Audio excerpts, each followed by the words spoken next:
berpikir kenapa ada apa seperti itu. Kalau untuk di ini, sebentar para pemirsa.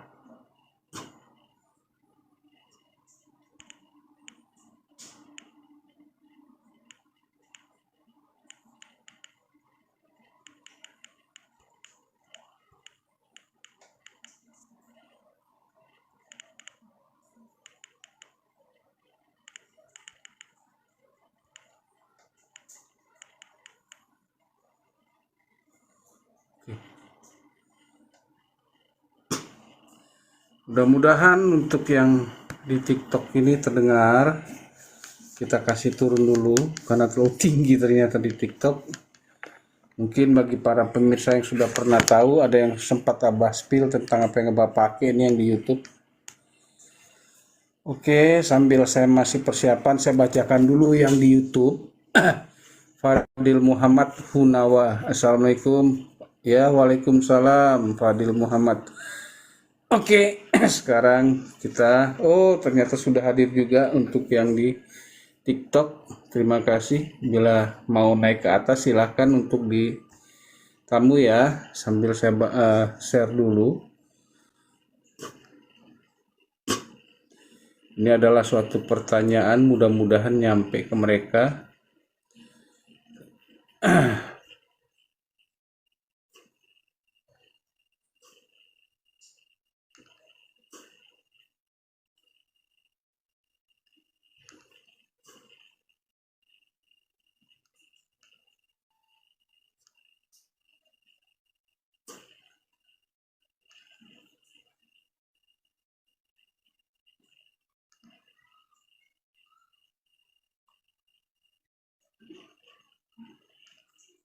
Oh, sudah cukup.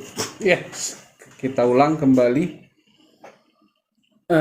Kenapa seperti ini bentuknya? Terubah dulu. Karena kita mau bernarasi dulu ya. Jadi saya ulang, Assalamualaikum warahmatullahi wabarakatuh. Untuk di TikTok, sebentar lagi akan muncul apa judulnya. Ini adalah suatu pertanyaan dari pengamatan saya sebagai redaksi. Opinion redaksi, reaction opini redaksi, media online Lapor News, Cyberpress. Dalam acara untuk di YouTube adalah Abah Davi Pengamat atau Solusi Abah Davi Pengamat. Jadi untuk di TikTok supaya tidak bertanya apa ini itunya, tapi sudah terlihat ada judul, saya akan kasih di latar belakang karena saya sebentar kasih dulu ya di latar belakangnya yang sudah saya persiapkan untuk di TikTok. Wow, kenapa tidak mau? Seperti latar belakang efek. Oh, ini dia. What happened? Sebentar.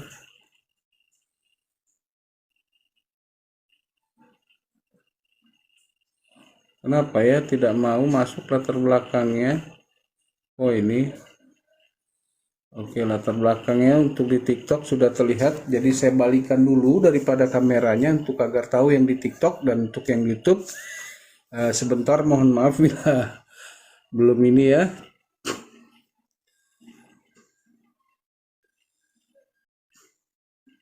Terima kasih untuk dibantu share-nya juga untuk di TikTok di share. Jadi saya membalikan dulu kamera agar terbaca semua yang ada di TikTok. Sayangnya di YouTube tidak bisa dengan model seperti ini, supaya nggak terlalu ini merepotkan.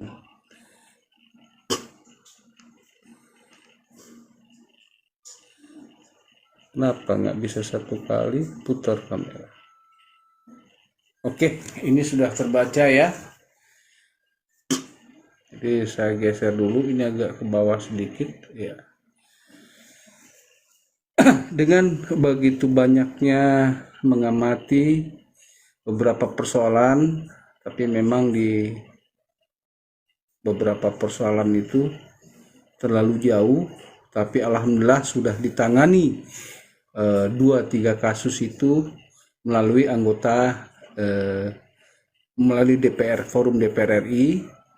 di Komisi 3. Alhamdulillah juga untuk yang ada di Indonesia Timurnya, NTT, baik di kasus guru sendiri, itu kemungkinan besar bisa sama seperti yang di kasus Ibda Soik. Mudah-mudahan para pemirsa kita berdoa, tapi kita sekarang malam ini kembali di kasus adalah Waalaikumsalam warahmatullahi wabarakatuh. Ya, saya sekarang ada di Bandung. Saya lahir di Jakarta, pernah merantau di Indonesia Timur. Jadi mohon maaf bila saya tidak bacakan lagi, biarkan saya bernarasi tentang persoalan ini karena saya tidak memakai teks, karena saya ini lepas saja. Ada pertanyaan secara reaction opini redaksi tentang apa yang selama ini terjadi di persoalan antara Bu Novi dan siapa namanya Agus, dan terutama Farhat sebagai PH-nya dan kedua PH. Jadi untuk di TikTok saya sudah menjelaskan kenapa langkah simpel dan cerdas ini tidak dilakukan kedua PH. Itu judul yang sama juga yang ada di di YouTube. Kenapa? Saya mungkin tidak akan terlalu panjang, walaupun saya dipaksa terus untuk panjang melakukan live baik di TikTok dan YouTube, tapi saya mohon maaf para pemirsa, karena saya orang yang saya lihat untuk sementara saya harus lakukan dulu siaran-siaran pendek. Jadi dengan persoalan yang diamati, terutama melalui TikTok yang selalu saja ada perdebatan-perdebatan sengit yang saya coba terus meredakan, akhirnya bosan sendiri. Karena kenapa? Itu adalah mereka adalah orang-orang yang memang sudah jadi praktisi hukum, yang ditonton oleh orang-orang yang sudah sedang kuliah atau masyarakat biasa yang memang tidak belajar hukum. Jadi tapi setelah saya dalam perjalanan panjang ini mengamati, ada beberapa kali saya membuatkan sesuatu hal, video, dan termasuk malam ini, akhirnya timbul lagi satu pertanyaan saya, yaitu kenapa langkah simpel dan cerdas ini tidak dilakukan kedua PH? Ada apa? Kenapa? Saya mendapatkan satu informasi, saya tidak mau sebutkan, bahwa ada salah satu pihak yang ibaratnya selama ini disudutkan itu masih mau bertahan dengan kebaikan hatinya, yaitu Novi, agar kasus ini masih tidak dilakukan pelaporan dulu. Dan itu pernah saya bahasakan di video YouTube saya kemarin, bahwa memang Bu Novi ini adalah dari track recordnya yang saya buka, saya pelajari adalah memang sudah menginfakkan dirinya untuk kehidupan memperjuangkan orang kecil. Tapi di kasus ini juga ada pertanyaan simpel. Karena kenapa? Ibu Novi ini sudah didampingi PH. Oke lah kalau kemarin belum ada PH-nya, tapi katanya sudah terbentuk, bahkan sudah membuat surat PH, di mana salah satu PH yang juga bersama dengan Bu Novi ini adalah satu PH yang juga sedang ada di kasus Subang. Alhamdulillah, yaitu Bu Sisil. Nah, pertanyaan simpel saya dengan kemampuan yang seharusnya ada, apakah masih saling mengintip kekuatan daripada cara berpikir PH masing-masing untuk mengatur strategi?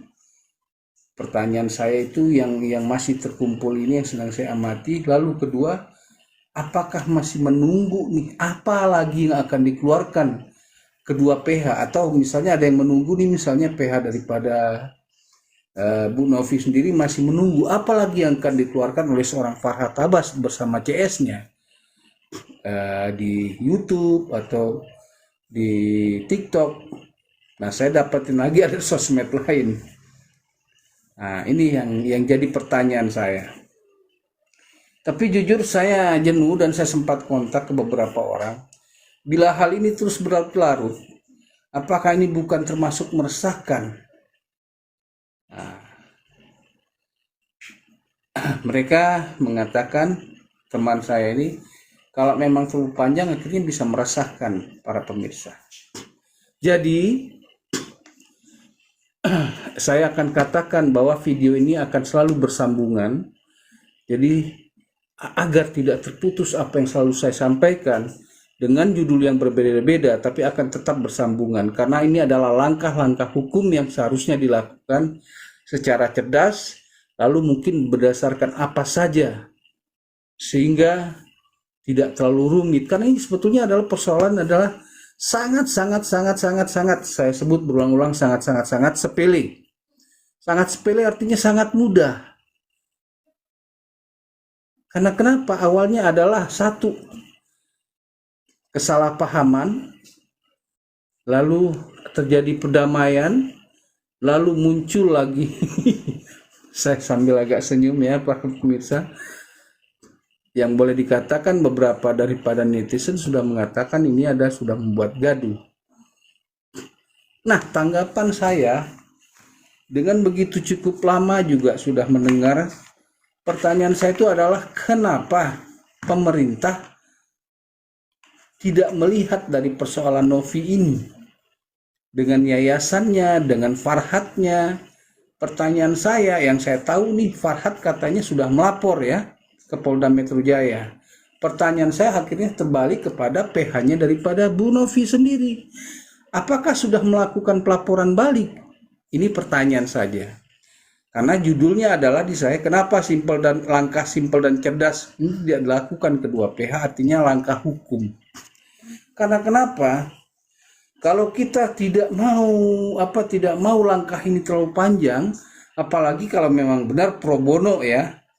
Pro bono beda dengan yang bukan pro bono, artinya kalau pro bono ini free, gratis.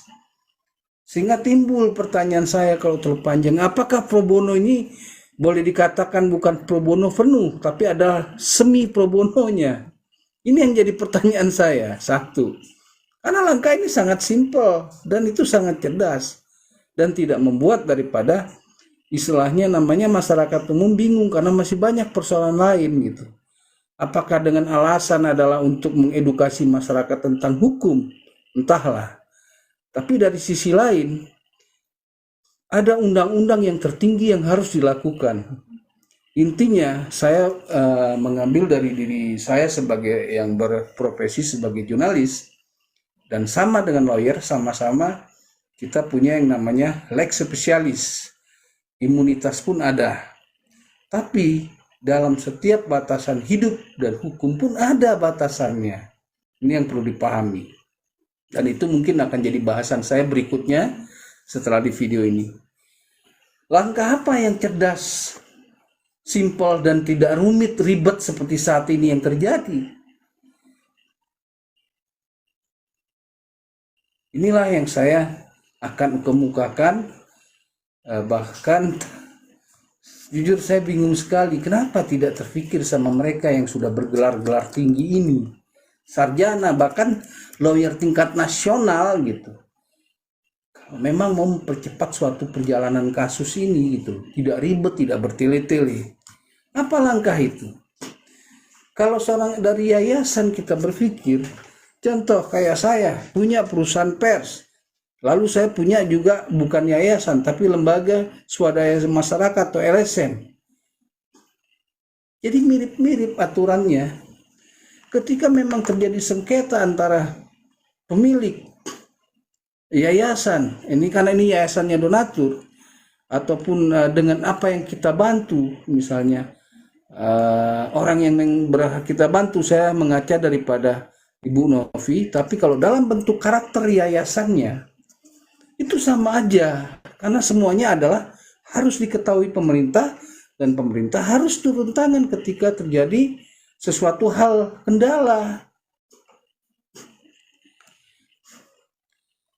Ini pertanyaan saya untuk pemerintah yang disebut di dalam suatu permasalahan yayasan dengan donaturnya adalah ya Kementerian Sosial dan Dinas Sosialnya. Pertanyaan saya ini yang benar sekarang adalah apakah mereka sudah tahu tentang kasus yayasannya Novi ini yang dimasukkan sudah laporannya ke polisian oleh pihak daripada Farhad Abbas CS sebagai pembelanya Agus.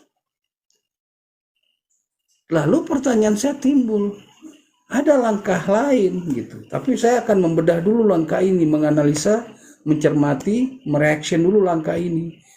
Kalau secara yang paling simpel, kalau memang berdasarkan daripada sudah dilapor, kita bisa lapor balik. Apakah ada sesuatu hal di dalam nama lapor balik ini? Oke, kita buka lagi wawasan yang lain. Nah, inilah yang disebut di dalam judul saya adalah kenapa langkah simpel dan cerdas tidak dilakukan kedua pihak. Apa itu? Tadi saya sudah disebutkan bahwa yayasan itu harus diketahui. Organisasi itu harus diketahui oleh pemerintah. Lalu artinya ketika ada persoalan-persoalan di dalam tubuh internal suatu lembaga termasuk yayasan, ya kembalikan saja dulu kepada pemerintah, yaitu siapa? Dinas Sosial dan Kemenkes. Dalam bentuk suratnya itu simpel. Kepada kepala dinas, karena yayasan itu misalnya ada di tempat atau di lokasi mana. Yang kita tahu kalau Agus itu ada di wilayah Tangerang. Nah, kepada yang terhormat kepala dinas Tangerang, cekinya Kemenkes, Kementerian Sosial, agar tembusan surat itu ditahu bahwa saat ini sudah masuk. Agar ketika dinasnya masih mengamati, Kementerian Sosial sudah mengatakan fasilitasi untuk berdamai, cari langkah.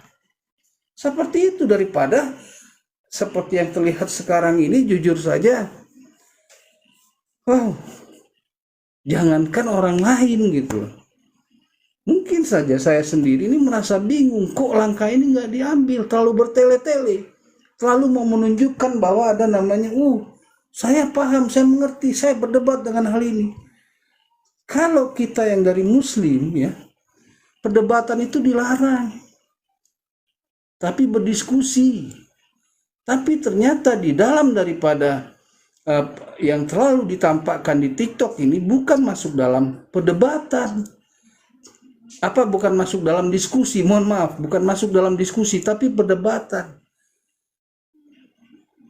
Atas nama apa perdebatan begitu didewakan?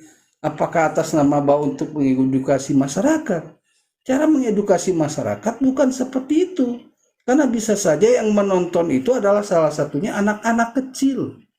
Anak-anak yang baru remaja.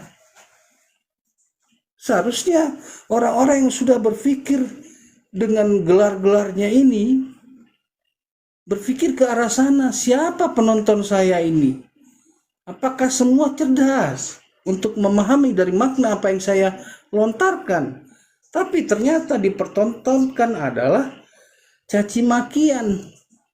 Apakah itu hal yang baik? Apakah itu dari budaya bangsa Indonesia yang asli, yang akan terus dipegang, diambil oleh anak-anak kecil dan anak-anak remaja ketika mendengar hal itu? Berarti ada apa? Nah, berarti ada apa ini akan saya lanjut nanti di sambungan video berikutnya. Apa itu? Jadi langkah cerdas adalah cari perdamaiannya simple. Karena kenapa? Kita berpikir secara paling bodoh saja. Karena saya sudah mengakui bahwa selalu saya bahasakan bahwa saya ini SDTT, sekolah dasar tidak tamat gitu. Tapi saya sekolah di Bandung. Lebih enak seperti itu daripada menunjukkan diri kita, diri kita ini seorang sarjana. Tapi ketika kelakuan kita tidak menunjukkan diri kita sebagai seorang sarjana yang punya ilmu, sangat naif itu dipertontonkan di masyarakat umum, di dunia sosmed, sosial media yang kita tidak tahu siapa aja penontonnya. Dan ini berarti harus ada peran pemerintah lain selain daripada Dinas Sosial dan Kementerian Sosial. Dan ingat, kita sudah ada di era zaman Presiden ke-8 yaitu Pak Prabowo Subianto. Dan masih ada program 100 hari kerja, salah satunya di bagian hukumnya. Itu ada wamennya namanya Pak Otto Hasibuan. Dan menterinya Pak Yusril Isra Mahendra. Jadi saya sambil bertanya nih kepada kedua orang tokoh nasional yang juga sekaligus ada di kementerian dan punya program 100 hari kerja Prabowo Subianto, Presiden Prabowo Subianto dengan kabinet menterinya, adalah merah putih. Apakah yang dipertontonkan, dibiarkan ini adalah seorang yang memang hidup, lahir besar dan memahami budaya merah putih atau bangsa Indonesia? Ini pertanyaan saya. Bagaimana Pak Yusril Iza Mahendra? Anda juga adalah seorang tokoh daripada bagian ilmu tata negara. Selain juga politik dan juga bagian hukum. Lengkap kita punya Pak Yusril. Dan bagaimana seorang Otto Hasibuan sebagai wamen hukum, ketika ada salah satu anggota paradi kita, atau 2 atau 3 atau 4, kita apakah tidak pernah menyaksikan, karena saya sudah dengar, kita sudah bersikap. Apakah hanya sikap hanya mengatakan seperti itu saja? Pengacara sombong. Anda ini sekarang wamen yang harus menata bagaimana kehidupan berbangsa dan bernegara sesuai dengan programnya Pak Presiden ke-8 yang baru ini harus dijalankan. Seperti itu saja yang reaction opinion dari redaksi Media Online Lapor News. Dengan untuk yang YouTube adalah Solusi Abah Davi Pengamat, dan di TikTok tetap dengan atas nama Lapor News karena dia berbeda dengan di YouTube. Nah, langkah cerdasnya tadi saya ulang kalau belum paham, yaitu adalah ya kita serahkan kembali kepada pemerintah. Pemerintah yang mediasi agar tidak carut marut. Mau dananya mau dikemanain, ya terserah. Apakah tetap untuk membantu Agus, ataukah nanti dikondisikan untuk membantu orang lain, ataukah dibekukan, terserah. Sehingga ketika dibekukan, akhirnya donatur itu akan dipanggil satu-satu sesuai dengan data. Itulah 3 cara yang ada. Simpel yang akan dilakukan seorang dari pemerintah. Simpel kan, kenapa kita harus rumit? Langkah ini dengan pasal ini, pasal ini, pasal ini. Sosmed dianggap daripada pengadilan. Mohon maaf kalau saya mulai meledek, capek deh. Apakah kita diajarkan hal seperti itu? Dengan alasan mengedukasi rakyat, tapi apa yang diedukasi kalau terjadi pertengkaran terus? Apakah ini ciri bangsa Indonesia, budaya Indonesia? Wahai Pak Presiden, Pak Prabowo, coba tolong perintahkan menteri Anda untuk menengahi, karena ada wamennya. Mungkin sekian dulu yang dibahasakan oleh reaction opinion redaksi Lapor News ini dengan saya sendiri sebagai pembawa acaranya, Abah Davi Pengamat, panggilan di YouTube-nya. Saya pamit kepada yang ada di YouTube. Kalau ada yang di TikTok, mungkin ada pengacara yang juga sedang menonton, silahkan naik dengan multi. Saya tunggu sekitar 1, 2, 3 menit. Kalau tidak ada, seperti biasa saya tutup. Kita harus belajar untuk bagaimana hidup taktis, bukan hidup bertele-tele. Karena ketika orang pintar melakukan perpanjangan waktu, tidak terlihat kemampuan dan gelar sarjananya. Lebih bagus seperti saya mengaku SDTT, sekolah dasar tidak tamat. Jadi tidak ada beban ilmu. Saya sudah berulang-ulang mengatakan ilmu itu jadi tanggung jawab untuk amal di alam kuburmu nanti. Sekian dulu, terima kasih untuk para sahabat. Saya pamit dulu, dan juga untuk yang nanti di kasus Sukabumi yang akan ini, mohon maaf sekali juga, saya akan membahasakan sekalian dulu sebelum saya pamit di YouTube dan TikTok kita masih lanjut. Karena saya sudah lihat ada yang dari istana pernah membantu di zaman periode Presiden ke-7. Saya sekali lagi berdasarkan daripada di chat dan juga di live ini mengatakan mohon maaf saya tidak bisa bantu, karena ada sudah orang dari era Pak Jokowi Presiden ke-7 pernah membantu. Karena saya ada di Jawa Barat ini adalah pengembangan daripada nama organisasi dan perusahaan sendiri. Tidak lagi seperti model-model dulu, kerjasamakah dengan lembaga lain atau perusahaan lain, tidak. Mohon maaf pengertiannya. Waalaikumsalam warahmatullahi wabarakatuh. Sampai jumpa untuk para pemirsa yang ada di YouTube. Bye-bye. Saksikan daripada sambungan daripada ini yang saya akan jabarkan secara edukasi secara ala jurnalistik. Bye-bye semuanya.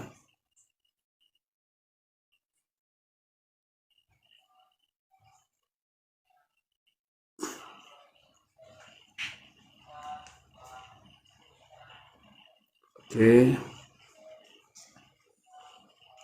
Saya cepat dulu para pemirsa ya.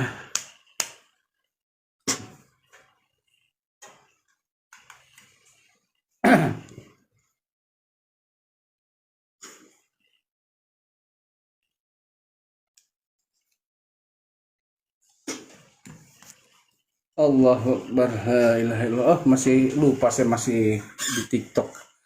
Mungkin ada yang mau naik daripada yang hadir untuk kita ngobrol, karena di TikTok memang ada untuk ngobrol. Kalau di YouTube tidak ada, cuma satu. Kalau TikTok ada 8, 10, 12, apa 10 ya yang bisa ngobrol di atas. Saya cuma hanya menyediakan room saja untuk ngobrol, bertukar pikiran, atau membahas apapun juga. Mungkin saya hanya sebagai istilahnya pembawa acaranya saja, hostnya saja yang akan melemparkan pertanyaan dan mengatur daripada waktu. Jangan bertanyanya ke saya, jangan ngobrolnya ke saya. Itulah daripada jenis TikTok. Sambil saya tunggu, saya benahi dulu yang lain.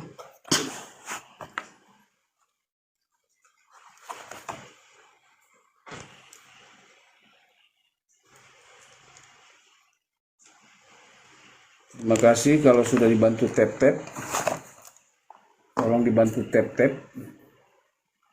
Apakah menurut kalian yang ada di TikTok daripada saluran daripada jurnalistik ini tidak berguna untuk edukasi dibandingkan yang bukan jurnalis? Itu saja pertanyaan saya, untuk meminta keringanan tangannya untuk bisa mesin TikTok ini mengetahui bahwa channel ini, Komal ini adalah untuk pembahasan-pembahasan yang memang berdasarkan dari pembahasan sosial kemanusiaan dari sisi manusia. Silakan para pemirsa, saya tunggu sebentar sambil saya mau siapkan ini dulu.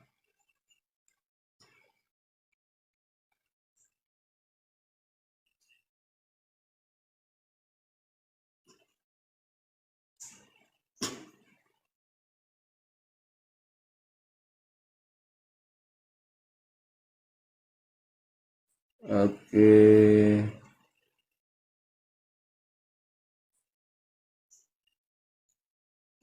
Ya, sebentar bro. Saya menunggu dulu dalam berapa menit.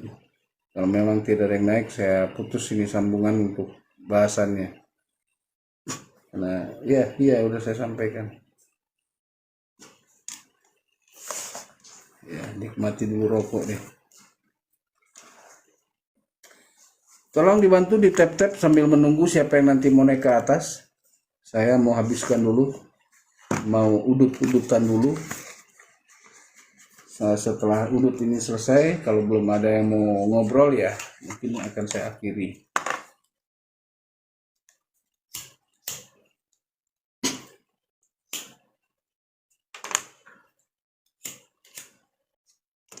Jadi orang itu harusnya berilmu itu selalu memberikan langkah-langkah simpel, singkat, ibaratnya itu adalah jalan tol.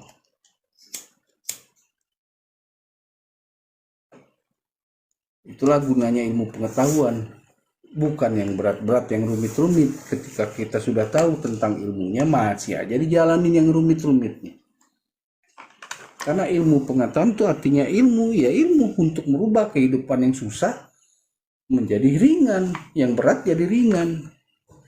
Simple kalau kita bicara ilmu pengetahuan, apapun juga. Termasuk ilmu hukum, karena ilmu hukum sendiri ada yang namanya psikologi hukum. Ada yang namanya politik hukum, artinya berstrategi, berpolitik hukum.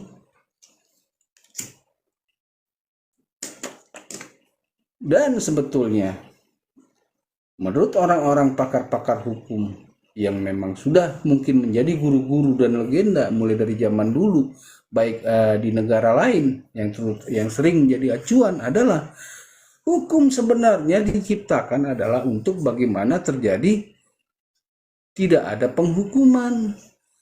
Artinya bernegosiasi, itulah hukum yang tertinggi yang seharusnya dilakukan. Lalu hukum itu tidak membuat kisruh kepada masyarakat secara tata negara. Makanya ada diwadahi oleh pemerintah. Kenapa ilmu simpel tidak dilakukan? Dan seharusnya adalah kedua belah pihak PH, bukan salah satu PH saja. Jadi cara minta bantuan daripada pemerintah melalui dinas terkait dan Kementerian Sosialnya, atau dengan jalan hukum, karena sudah dilaporkan ya laporkan balik. Sehingga kalau terjadi misalnya terindikasi sangat kuat keraguan-keraguan, nah bagi orang-orang yang memang memahami tentang politik, hukum, psikologi hukum, dan politik nyata yang selama ini untuk bagaimana dalam pertarungan menaikkan pilkada, pilpres, pilgub, akan berpikir lain. Ada apa ini kok? Hal yang mudah tidak dilakukan. Ini yang perlu dipahami. Ada apa? Harusnya sudah dari kemarin dilakukan. Udah dilapor bahkan ditolak laporannya. Buat lagi laporan baru. Kenapa dibiarkan? Apakah itu langkah cerdas daripada PH? Padahal dari sisi PH itu adalah, sudah saya bahas di video saya, adalah lawyer yang sudah punya klien. Tugas salah satu PH itu adalah membela, membantu kliennya, dan mengingatkan kliennya. Bukan PH-nya yang diatur oleh kliennya. Dalam beberapa sisi memang ada klien mengatur PH, tapi kalau dalam langkah hukum, ya PH-nya yang mengatur, mengajari, ini langkahnya. Kalau tidak diterima, ya tinggalkan. Kalau punya yang namanya sektoral sebagai profesi, percuma saya menjadi pendamping, penasehat hukum. PH itu artinya penasehat hukum. Simpel kan kalau mau berpikir secara real. Tapi masalahnya ya, kenapa ini? Yang katanya sudah gelar-gelar tinggi semua, tidak tahu cara melakukan cara yang simpel, langkah-langkah yang simpel.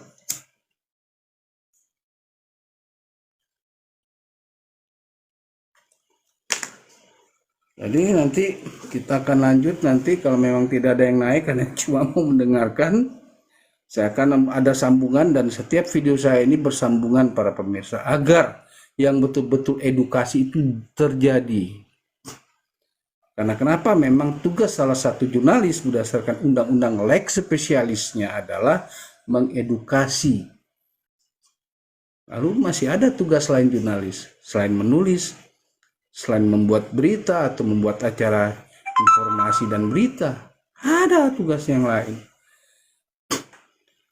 Dan apakah ada undang-undang aturan yang lebih tinggi daripada aturan lex spesialis? Ada. Itu nanti saya akan tambahkan di video berikutnya. Ternyata sampai saya sudah hampir habis, rokok saya tidak ada yang mau naik juga, tidak ada yang mau bertanya. Mungkin saya akhiri saja sambil saya mengamati juga di komalnya orang lain. Saya nonton, lihat, mungkin kalau bisa naik ke atas saya ngobrol sedikit, kalau tidak ya saya nonton saja, kalau nggak saya tidur. Itu saja para pemirsa, terima kasih semuanya. Waalaikumsalam warahmatullahi wabarakatuh. Para pemirsa yang di TikTok, bye-bye semuanya.